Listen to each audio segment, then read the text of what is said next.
call to the podium President Nestor Montilla with brief comments, since he will be addressing the conference at the luncheon. Mr. Montilla?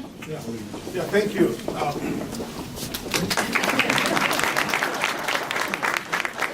Thank you so much. I know that it's a very interesting day with the snow, but I just want to formally welcome each one of you to this summit. This is the second summit since the founding of the Alliance 20 years ago, when 400 leaders came together at Rutgers University with the idea to form an organization that was going to take on the causes of the Latino community. And as we've been talking today, we come from America. We are Americans by birth because our countries are in the American continent. And I know that we make reference to the United States of America, but the America that we talk about is the America that represents all of our countries. We coming from the Western Hemisphere, and the United States part of it. So this conference is a celebration. It's a celebration of our identity. And that's why I feel so happy and proud that today you are with us, as we will be talking about the different issues impacting and affecting Latinos in the state of New Jersey. So with that, I just want to formally welcome each one of you, and so we're going to have a productive summit. Thank you. We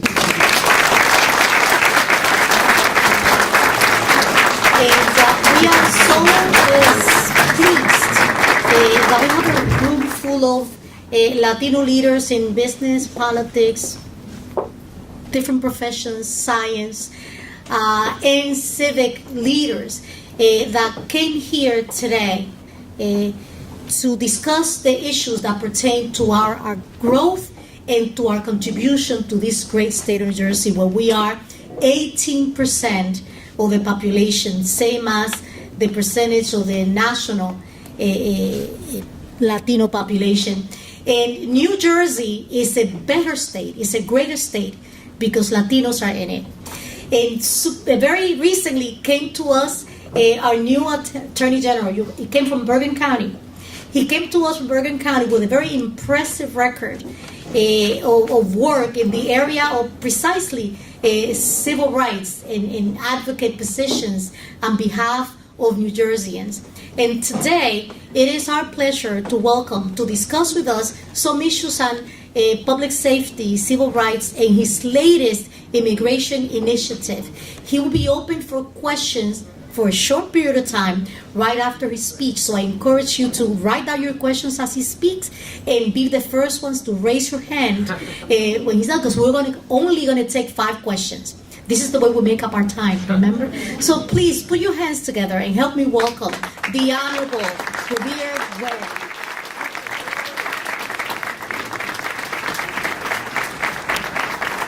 Good morning, everyone. Good morning. Thank you, Maria Teresa, for that very nice introduction. Thank you, Martine, for your words as well. As I was sitting there, I was reminded of a political hero of mine, Senator Paul Wellstone, who died tragically as he was running for re-election to the Senate in 2002. 11 days before that re-election, he had served for about 11 years. And he was a fierce advocate for education, and a fierce advocate for economic parity, and a fierce advocate for civil rights. And his life was cut short, because I don't think we would be where we are today if he was still with us. And he had a quote that I always go back to as a touchstone, and your words reminded me of these words from Senator Wellstone, who said, "If we don't fight hard enough for the things we stand for, at some point we have to recognize that we really don't stand for them." And what you made clear is that you stand for what you fight for, and we're better for it. So thank you for those very kind words.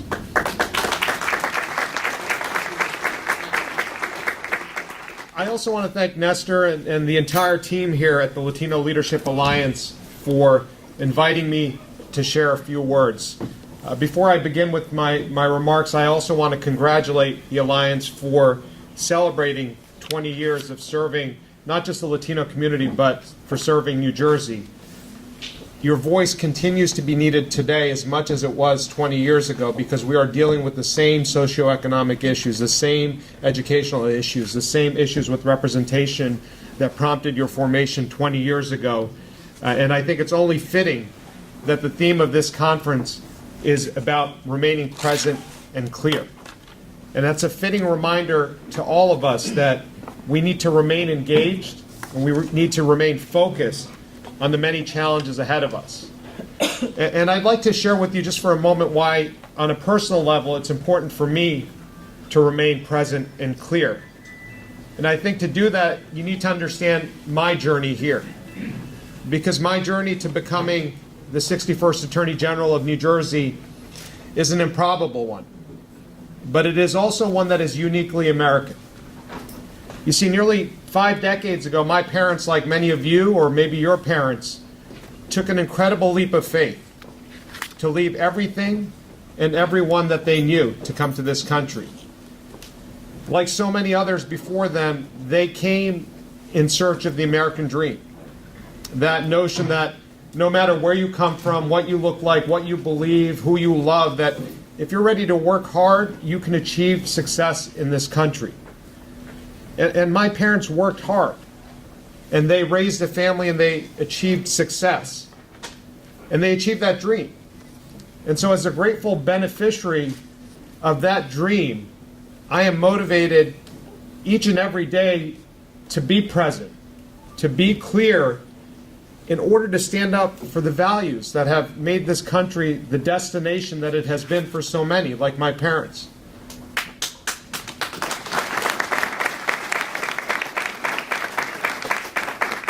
And I'm committed to being present and clear to ensure that other immigrant families can achieve their own version of the American dream, to remain present and clear so this country remains a land of promise and success for all, regardless of whether your families came here 50 years ago like mine or 50 days ago. But it seems lately to me that the folks in Washington seem to be devising new plans each and every day to make our country less welcoming to immigrants, doing everything that they can to ensure that promise of the American dream is not available to those coming here, even to those escaping suffering and escaping harm. Today, unfortunately, we have a president who dehumanizes immigrants by referring to them as, quote, thugs, by claiming that they want to, quote, infest our country, by separating families and putting children in cages, by warning of invading caravans, and by pursuing half-baked immigration policies that do nothing to make us safer but only whip up support for a nationalist agenda. In fact, they say that we're in the midst of a, quote, American carnage. And they say that the only thing protecting, quote, real Americans is a tough and harsh brand of justice, one that is heavy on intimidation but light on compassion. And it's that intimidation that I think has breathed life into that part of ICE that's responsible for enforcing our civil immigration laws, for enforcing deportation orders. And in fact, its former acting director, recognized that the rhetoric in Washington had, quote, freed them and taken the handcuffs off them. And the result of all of this is that the federal government has cultivated a culture of fear. And it's a fear that drives some of our most vulnerable residents deeper into the shadows. These residents now fear that a traffic stop will land them in a detention center so they don't do the things that you and I take for granted, those daily life activities. They fear that a call to the police will end in their deportation so they don't say anything when they're the victims of violence or fraud. They fear that an ICE officer will be waiting for them at a courthouse so they don't go to testify against their abuser. As a result of all this, crimes go unreported, criminals remain on the street, and justice goes unserved. Now, part of the problem is that some of our most vulnerable residents don't truly understand the difference between a state law enforcement officer and an ICE immigration officer. They simply fear anyone with the badge. And that makes it harder for all of law enforcement to protect our communities, to actually root out gang activity, to actually address drugs and violence, to actually combat human trafficking. And that affects everyone's public safety. So here in New Jersey, we decided to do something about this. Last November, we issued a new, first-of-its-kind law enforcement directive to finally draw a bright, clear line between our state's law enforcement officers on the one hand and federal civil immigration officers on the other. And that directive applies to all 36,000 law enforcement officers in this state, everyone from state troopers to local beat cops to correctional officers. And our approach is simple. We're limiting the voluntary assistance that New Jersey's law enforcement officers provide to federal civil immigration authorities. And in doing so, we're telling our state law enforcement officers to focus on their core priorities, such as solving crimes and protecting the public rather than advancing Washington's immigration agenda. You see, we want to create an environment here in New Jersey where all of our residents feel safe around law enforcement officers. Here's the thing. In New Jersey, we believe that you can be pro-immigrant and pro-law enforcement at the same time. And I announced this directive last November at Liberty State Park. And we stood in the shadow of Ellis Island and the Statue of Liberty when we did so. But I'm particularly proud of who joined me that day as we announced this. We had partnered with so many people in formulating this directive. At that announcement, I was flanked by our state's law enforcement leaders, from our state police to the chiefs of our major cities. But I was also flanked with immigration advocates, stakeholders. We spent 8 months in rooms, around conference tables, coming up with this directive, consulting with both law enforcement and community members on each and every point. And here's why I know it's a good directive, because not everyone left that table happy. But we left that table in agreement that this was the best product we can do and that this product would keep New Jerseyans safe. And we proved, I think, in that process to those in Washington that you may try to drive a wedge between our immigrant communities and our law enforcement officers here in New Jersey, but you will fail. Because we know, again, that you can be pro-immigrant and pro-law enforcement. Because we all share a common goal here in New Jersey of reducing crime and protecting our residents. And we'll push back, and I'll push back against anyone who tries to mischaracterize our efforts as trying to create some sanctuary state for criminal activity.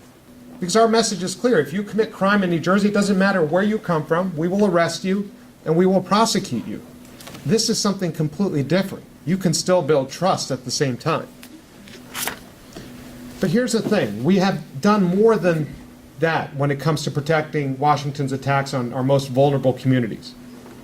We're also using the powers of our office to push back through policy making and through litigation, to do everything we can to advocate for the humanity of our friends and neighbors. We don't do this because it's popular or because it's easy. We do it because we've all taken oaths to protect our states, and the decisions from Washington are directly affecting our residents. And here's just some of what we've done during the last 14 months. We've opposed the president's so-called border wall emergency. We've challenged the president's multiple Muslim bans. We've fought plans to separate families and put children in cages. We're fighting for those fleeing war and persecution in their home countries. We took the administration to trial over its attempt to add a question to the census that does nothing to make us safer, but only serves to intimidate our immigrant communities even more. And that matters for the reason Martine mentioned earlier, because that's what the redistricting is going to be based on. That's what funding from Washington is going to be based on, and everyone needs to be counted, and that's why we push back. And in the first court fight, we've succeeded from keeping that question off the census, and we'll continue to fight. We've pushed back also against efforts to cancel the TPS program. And here's what I'm also proud of. We pushed back to save, at least for the moment, the Deferred Action for Childhood Arrivals program, better known as DACA. When the state of Texas tried to strip protections from our dreamers and sought an immediate end to that program, we went down to federal court in Texas and we stopped it. I saw this firsthand. I went down to Texas with our team for that argument. to show support for our state's dreamers, for our nation's dreamers. You see, Texas and the federal government got up in that courtroom and focused their time on legal technicalities like standing and jurisdiction. But attorneys from my office got up there and told the story of the human aspects of this case. They talked about the lives that would be affected. They talked about the men and women, the boys and girls who came to this country as children and knew of no other home. They talked about New Jersey's dreamers as people, not as problems. And it worked. We convinced that judge that Texas had no right to terminate that program immediately. And as a result, our nation's nearly 800,000 dreamers and the almost 17,000 that call New Jersey home can, at least for the moment, continue to live their lives without fear of deportation. Now, that litigation is far from over. But as far as I'm concerned, every extra day that we can get for our dreamers is well worth the fight.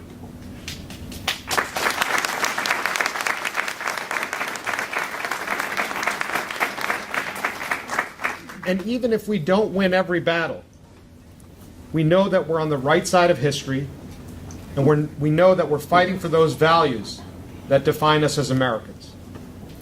But it can't be about reacting and pushing back alone.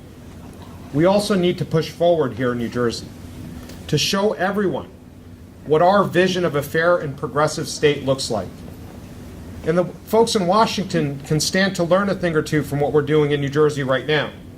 Because at a time when it seems as if the bonds between law enforcement and the communities we serve are breaking, we're working to create an environment where all our residents feel safe around law enforcement. In addition to that Immigrant Trust Directive, we're working tirelessly to promote trust, transparency, and accountability between law enforcement and the communities we serve. We're doing so by mandating quarterly meetings for each of our county prosecutors to go out in their communities to sit down with residents, not in courthouses or government buildings, but to go where the community is. 84 community meetings across the state each year where folks can get together and discuss issues of mutual concern in an effort to avoid crises altogether. We're also doing so by redoubling our efforts to diversity and inclusion across our department, including the Division of State Police, because we realize and we know that we operate better when we reflect the diversity of the communities we serve. We're doing so also by ensuring independent investigations of some of our most difficult cases, officer-involved shooting investigations, by ensuring that there are conflict-free prosecutors investigating those cases. And we also committed, when I got to office, to release videos and not use exemptions under our public records laws to hold those videos back, to release videos early on in these investigations where they exist, because we understood that the more you sat on these videos, no matter what they showed, whether they showed that an officer-involved shooting was justified or that it was tragically an unjustified shooting, that the more you sit on these videos, the more distrust is created between law enforcement and the communities we serve. So now, presumptively, after the first several weeks of the investigation, 20 days, we ask our prosecutors to release these videos. And we're also doing so by mandating for the first time that our law enforcement agencies have what are called early warning systems and implement random drug testing, which was never the case in New Jersey before, by improving our use of force systems, which you were working on almost a decade ago with this organization. We failed at the Attorney General's office in developing a statewide system to track use of force incidents and to use that tracking system as a method of promoting accountability and trust, and to use that system to retrain officers where they might be acting improperly. So we've recommitted ourselves now to lead the effort to develop a system that serves those purposes. And it should have been done long ago, but we're committed to making that right. But again, we can't do any of this alone. We need organizations like the Latino Leadership Alliance of New Jersey to help us, to be a partner at that table when we're coming up with these policies. And I'm encouraged because there's so many of you here from our faith communities, student leaders, from all across the state who are committed to making sure that we can build something here in New Jersey that stands as a model for the rest of the country in this difficult moment. And so I look forward to actually putting together ideas that come from the community, that come from law enforcement officers, that come from stakeholders around tables like this one into action. Because if we can do that, we could truly develop a fair and progressive state. We can develop a model, once again, that others can look to see what happens when people come together and build bridges and not walls. Thank you so much. I'm not going anywhere. Thank you so much. The question that I have for you, in terms of your directive, so that the representatives from the different Latino communities that are here understand the meaning of it. That means, and I will ask also the question in Spanish so that they could understand. If I'm an immigrant walking down the street, can a police officer stop me because the way I look or ask me for my immigration status? Si yo estoy caminando por la calle, ¿me puede un policía de New Jersey parar porque yo parezco un inmigrante? ¿O puede preguntarme acerca de mi estatus migratorio? So let me answer it in English first and then in Spanish. First in English, no. Then in Spanish, no.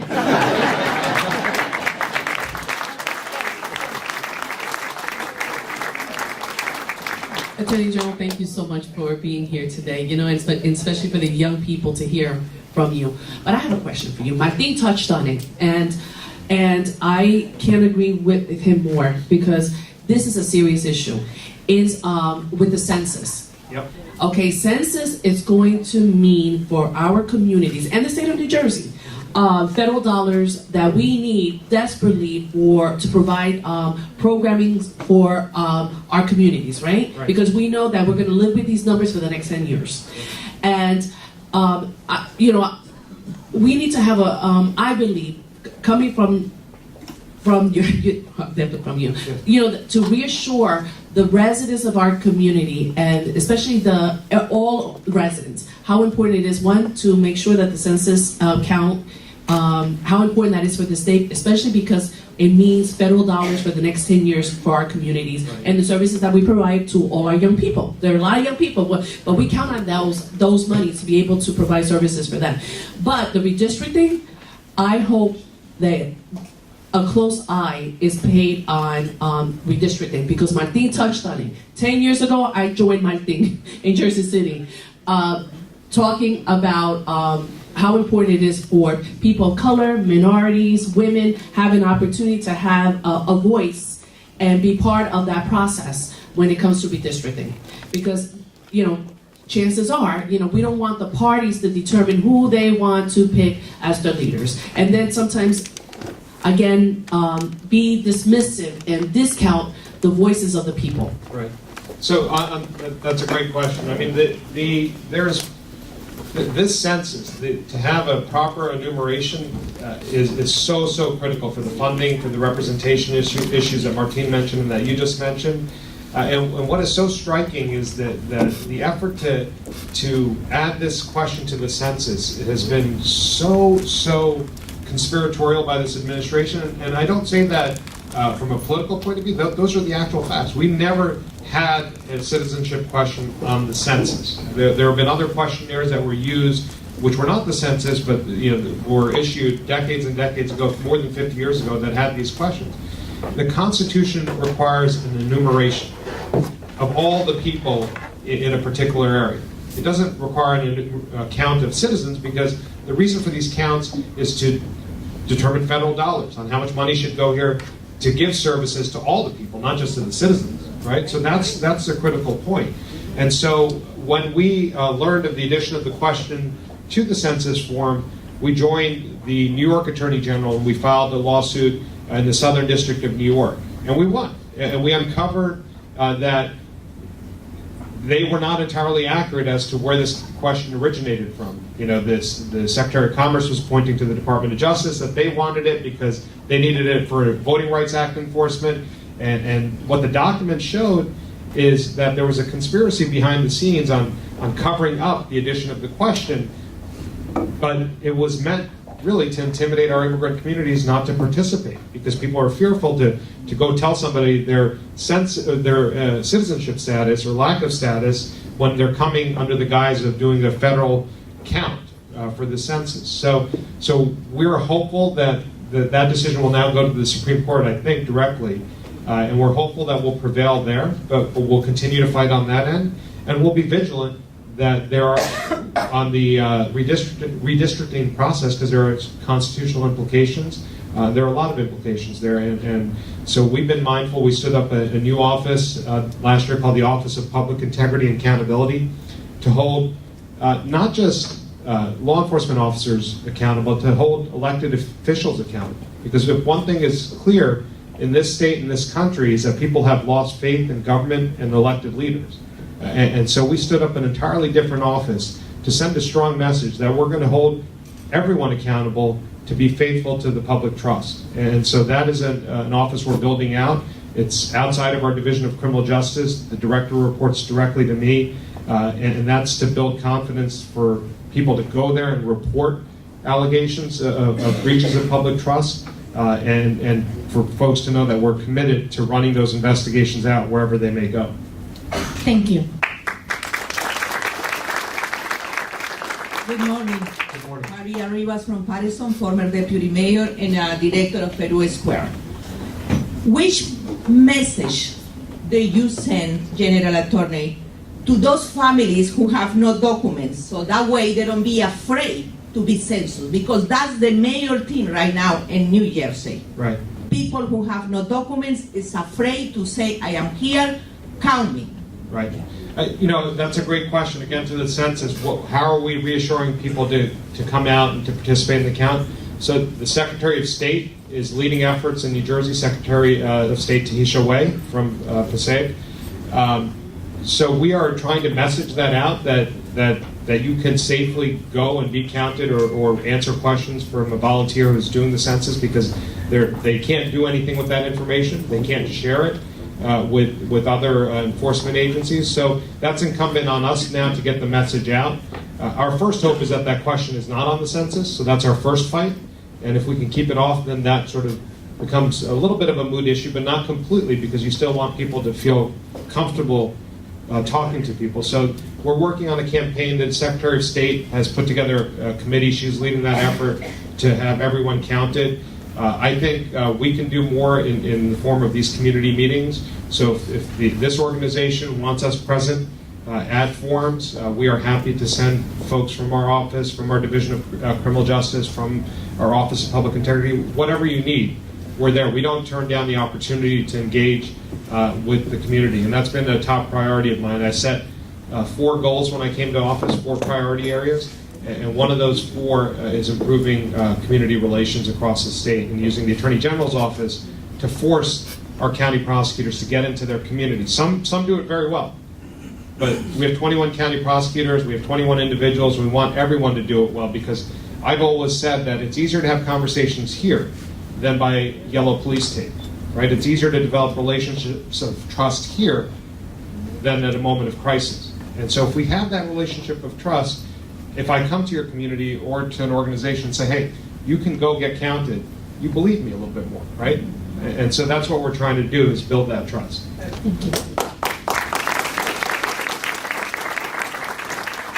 Mr. Attorney General, building that trust, one of the issues that continues to stay or remain on the minds of many of the population, of the immigrant population and the population here in the state of New Jersey, is we have a majority Democrat legislature. We just helped Governor Murphy become the governor of the state. Yet we still can't get a straight answer on the driver's license issue. What is it that we're missing? What can we do to help that become a reality? Yeah, I mean, that's a great question, and I don't mean to avoid the question altogether. I've been in Trenton now for 14 months, and I'm glad I just go to the Justice Complex and that I don't have to go to the State House and deal with the politics, because that's an issue for our elected officials in the Assembly and the Senate to get a bill out and put it on the governor's desk, and for the governor to take whatever action he sees fit. on that bill, but we're just stuck. And I think our motor vehicle commissioner supports it. I think there's a groundswell of support for it. It gives people more confidence and trust to come out and be counted. Unfortunately, it's not in my area of responsibility directly. Well, but it is a public safety issue. It is a public safety issue, so if I'm asked about the public safety implications, I am certainly willing to give my opinion that we want to bring people out of the shadows, and any tools that we can give them to feel more comfortable driving, to feel more comfortable reporting crimes to law enforcement, I want to give them. You know, I think, and that's a strong tool that can help us get there. But that's incumbent on folks in this room to hold their elected officials accountable and demand from them the action that they want. Thank you. Hi. Hi. Attorney General Linda Gallishaw, Advocate and City Post News. A direct question. I know we want to be sure that there is legitimacy when we're dealing with voters registration. Mm-hmm. Have we considered linking the Department of Immigration with the voters registration? Yeah, I don't know the answer to that. I don't want to even guess because the voter registration comes under the Secretary of State. And so I don't know what she's worked on and what she's not working on, so I couldn't answer that one. So when we're looking at the ITIN number, Yeah. the security with that, do we lose any funding at the national level when we don't cooperate with our president? Yeah, so that I can answer that question about losing funding when we don't cooperate with the federal government. I can answer it from my law enforcement side of our Attorney General's office. We rely a lot on federal funding. And the major source of federal funding that we rely on for law enforcement is called BURN-JAG grants, BURN-JAG funding. And that is something that is legislated. There are no requirements attached to that funding source that requires cooperation with immigration officials. There are some statutes that require us to do certain things. But what this administration has done is asked us to go above and beyond what those laws require us to do when it comes to pushing forward their immigration agenda. We've resisted, and we said we won't sign on to these additional requirements you're placing on these grants because they're formula grants and they don't require us to do these other things you're asking us to do. And the administration has been challenged from New York to California in multiple courts, at the district court level, at the circuit court level, and probably at least a half a dozen cases. In every single case, the district court level, at the appellate court level, they have lost.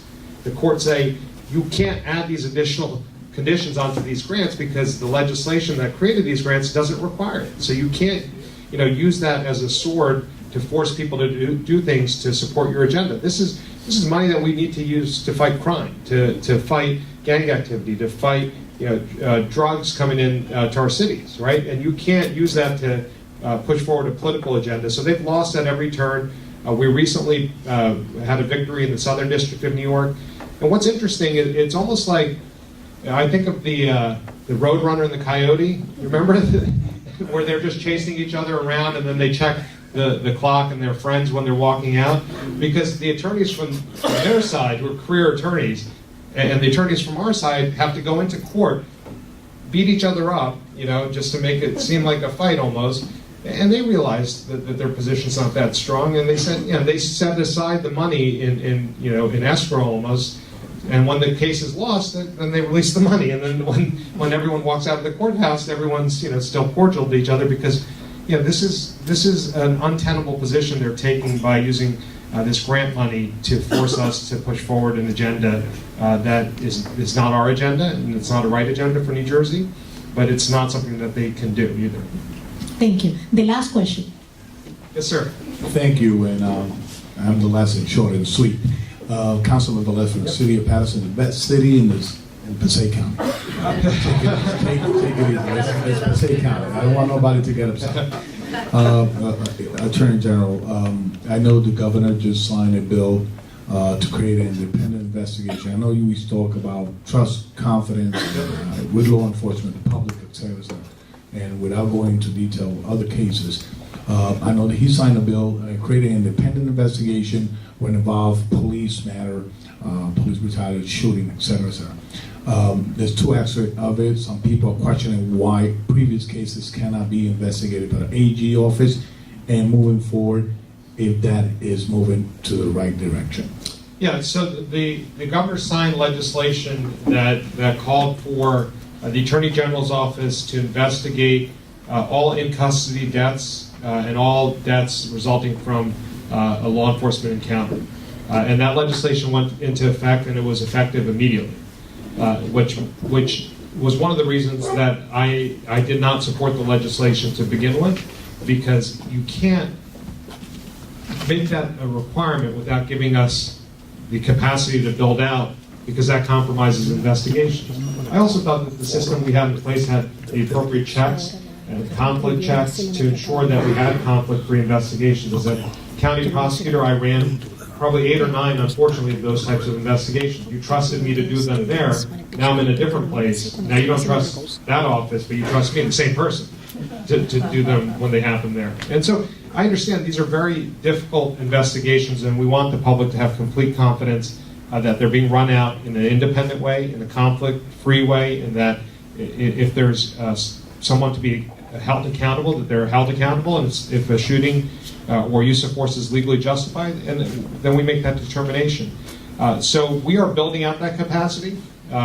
We are going into budget season right now. We're asking for additional resources from the legislature to have the tools to do these investigations, because you still need some county resources, right? If I come and send our Attorney General shooting response team to Passaic County, to whatever town or city, I need to interview witnesses somewhere, right? I can't take them all back to Trenton, because you want to interview right away when things are fresh.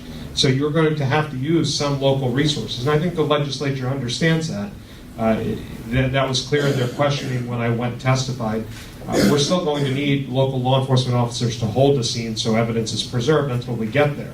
And so we're working out the nuances of how this is going to work. We have some interim directives in place as we bring more resources to bear on the issue through the budgeting process. I think that will help.